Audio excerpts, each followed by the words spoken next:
Quelles sont les dernières découvertes concernant l'effet Coolidge, en particulier sur le plan évolutif?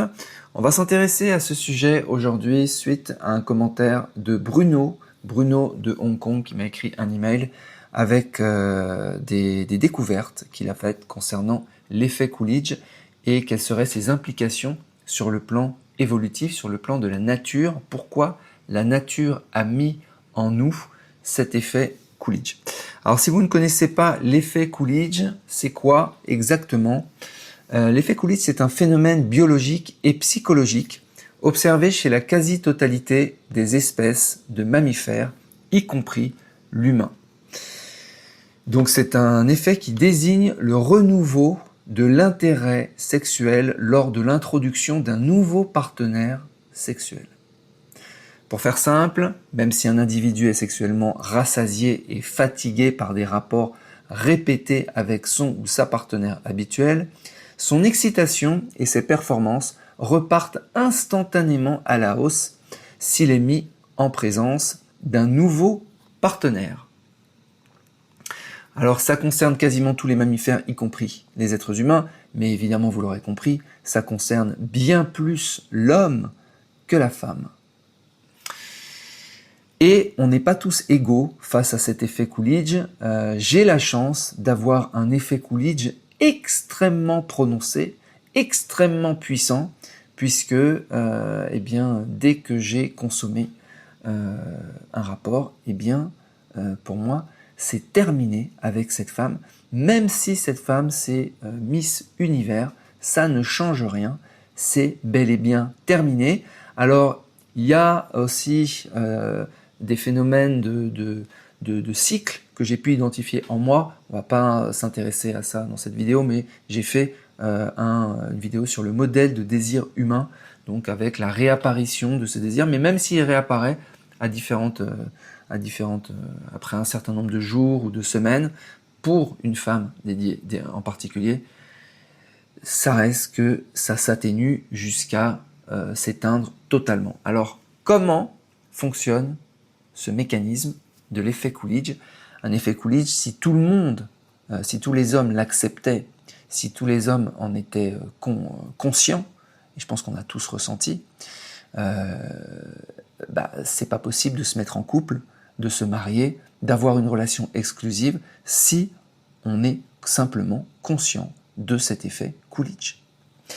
Alors, c'est une question de chimie cérébrale fortement liée à l'évolution. Donc la dopamine au cœur du système, lorsqu'un individu s'accouple plusieurs fois avec le même partenaire, la libération de dopamine, l'hormone de la motivation, de la nouveauté et de la récompense diminue progressivement. C'est la période réfractaire mêlée à une forme de lassitude naturelle. J'appelle ça un effet d'habituation et une lassitude. Effectivement, on a de moins en moins envie de cette personne. Même si c'est un 10 sur 10, c'est comme ça. Et c'est étrange, c'est très étrange, parce que avant d'avoir un rapport, on se dit, mais c'est la plus belle femme du monde. Si j'arrivais à la mettre dans mon lit, je resterais avec elle toute ma vie. Et puis après avoir consommé, on reçoit un autre message. La dopamine, qui nous dit, mais non, il faut que tu ailles voir ailleurs. Incohérence totale au niveau du cerveau. Et tous les hommes, s'ils sont assez conscients, reçoivent ces messages. Le boost du nouveau partenaire, dès qu'un nouveau partenaire apparaît, le cerveau reçoit un signal de nouveauté absolue. Cela déclenche un pic massif et immédiat de dopamine qui annule instantanément la fatigue sexuelle et relance le désir. Voilà, donc ça c'est si vous ne connaissiez pas l'effet Coolidge. Maintenant, les dernières découvertes. Bruno, qui m'a envoyé un message. Le règne animal a très bien compris une chose. Avoir tous ces enfants du même partenaire est une aberration génétique. Seule la diversité génétique et donc le mélange peut assurer le bon maintien d'une population.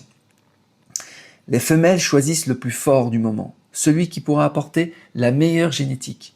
Imagine qu'un couple ait une génétique pas très compatible. S'ils font 3 enfants, ils prennent le risque que toute leur lignée soit faible. Alors que si le père fait 3 enfants à 3 femmes différentes, il dilue les chances d'avoir une lignée faible. Idem pour la mère, il est de son devoir de multiplier les pères différents à chaque enfant pour justement apporter la diversité. C'est pour ça que les femmes se reproduisent souvent avec les facteurs.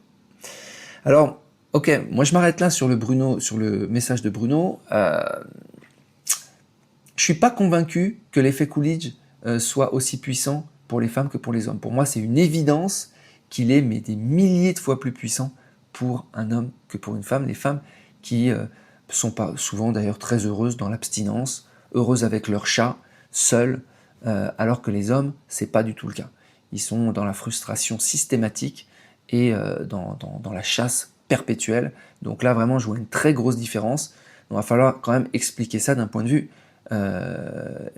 vue évolutif. Si un père n'est pas très compatible et donne donc ensuite Bruno dit, si un père n'est pas très compatible et donne un enfant faible, les deux autres mères ont plus de chances d'apporter des gamètes plus compatibles. Il faut diversifier le matériel génétique le plus possible, c'est la loi de la nature, ça renforce le matériel génétique et ce programme est encodé dans l'ADN de l'homme et de la femme, je pense plus de l'homme quand même. Après un certain temps, l'homme se lasse de la femme parce qu'il est temps pour lui d'aller distribuer ses gamètes ailleurs pour assurer plus de diversité. L'effet Coolidge est gravé dans notre ADN, c'est une nécessité.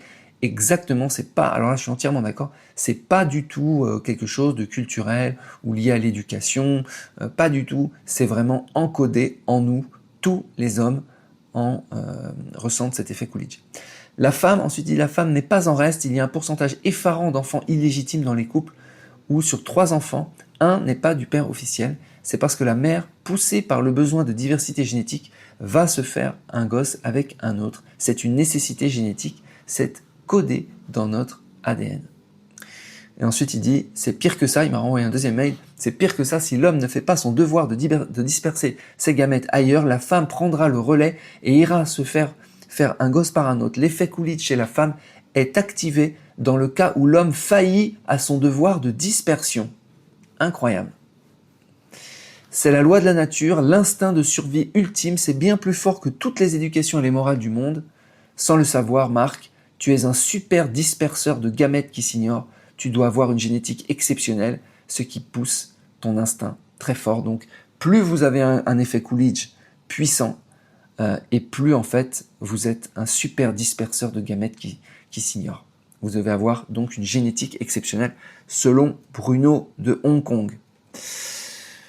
Voilà, d'un point de vue académique et évolutif, je vous lis quand même ce qui en ressort. D'un point de vue strictement darwinien, cet effet a un sens logique, surtout chez les mâles, s'il pousse à maximiser la reproduction et la diversité génétique en inséminant le plus grand nombre de partenaires possible, plutôt que de concentrer toute son énergie sur une seule. Chez l'humain moderne, cet effet explique en grande partie la baisse de libido au sein des couples à long terme liés à la routine, mais complètement, ou encore le mécanisme d'addiction à la paix sur Internet qui repose sur le défilement infini de nouveaux partenaires virtuels à portée de clic, piratant ainsi ce vieux circuit de la dopamine. Incroyablement vrai, et pourtant, je suis sûr que certains d'entre vous, vous ne connaissiez pas cet effet Coolidge qui pourtant devrait être à la base de la sélection de nos partenaires et surtout, je dirais même à la base de la construction de nos sociétés.